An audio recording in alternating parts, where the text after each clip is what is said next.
ऐसा कोई भी देवता नहीं है जिसके भोग में तुलसी ना चले।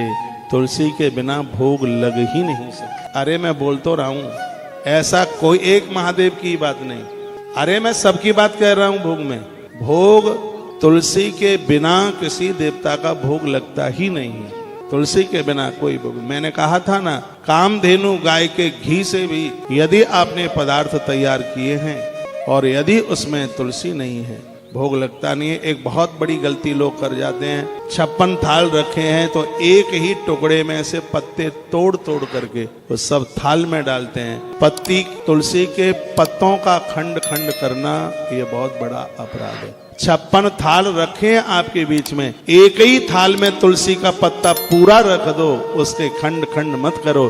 56 थाल में ही तुलसी अपने आप को स्पर्श कर लेगी।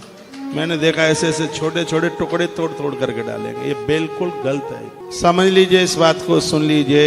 यदि आपके पास एक ही पत्र है तो एक थाल में एक ही डाल दीजिए, 50 थालों में बिल्कुल जरूरत नहीं है डालने की। यदि आपके पास एक ही है तो उसके टुकड़े मत कीजिए, उसके पत्ते के खंड खंड मत कीजिए। कभी कभी पास में 5-7 सालिग्राम होते हैं, लड्डू गोपाल होते हैं और तुलसी की पत्तियां हैं, तो दो में से 4 टुकड़े कर देते हैं। एक टुकड़ा इस पर चढ़ा दिया, एक टुकड़ा उस पर चढ़ा दिया, एक टुकड़ा उस पर चढ़ा दिया। यदि आपके पास एक ही तुलसी पत्र है, एक को ही चढ़ाइए तो वो एक ही चारों को समर्पित हो जाएगा। तुलसी के पत्र के टुकड़े करना यह बिल्कुल भी ठीक नहीं है, बढ़िया नहीं है। क्या मेरी लैंग्वेज आप समझ पा रहे हैं?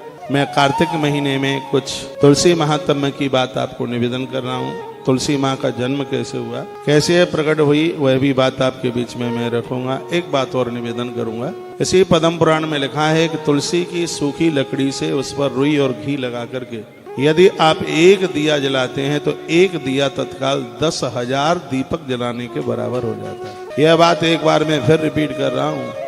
आप सूखी तुलसी की डंठल, उसमें रुई लगाइए, उसके ऊपर घी लगाइए, उसको जला लीजिए, फिर उससे आप दिया जलाएं, आरती का दिया जलाएं, या जो अखंड दिया जो भी कोई आप जलाते हैं दिवाली पर ऐसा ही करना। मैं तो कहूँगा रोज करो, 365 दिन करो। मुझे कथाओं में आपने बहुत बार देखा होगा, तुलसी की लकड़ी से ही मैं दिया जलाता हूँ और उस एक दिया जलाने का फल है 10,000 दिया जलाने के बराबर।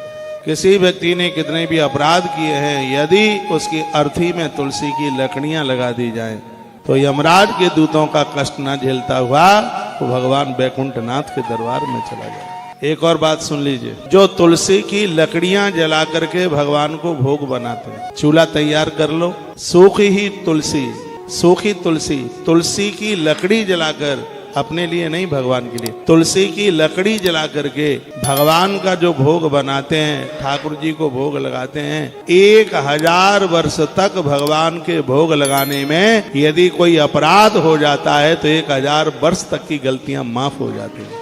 1000 साल तक की गलतियां माफ। लहसुन प्याज के हाथ से और कोई ऐसा अपराध हो गया, उतनी शुचिता नहीं रही और उस पवित्रता को आप नहीं कर पाए, भगवान के भोग पदार्थ में हाथ लग गए, तो 1000 वर्ष तक का अपराध भगवान क्षमा कर देते हैं। तुलसी की लकड़ी के ऊपर यदि भगवान का प्रसाद बनाया जाए, भगवान का भोग बनाया जाए, उसकी इतनी बड़ी महिमा है। तुलसी की लकड़ी को चंदन की तरह घिस करके भगवान के ऊपर उसका लेपन किया जाए, उस भक्त के जीवन में कभी चर्म रोग, कभी कुष्ठ रोग नहीं होगा, कोई बीमारी नहीं होगी। जो भगवान को चंदन की तरह तुलसी घिस करके उस काष्ठ को चंदन में मिलाकर जो भगवान को लेपन करते हैं, भगवान शीतल हो जाते हैं, भक्त के प्रति इतने प्रसन्न हो जाते हैं, प्रसन्नता के आंसू आ जाते हैं भगवान की आंख में, इतने प्रसन्न हो जाते हैं। तुलसी आयुर्वेद में भी बहुत आगे है। तुलसी की लकड़ी का पाउडर बना लीजिए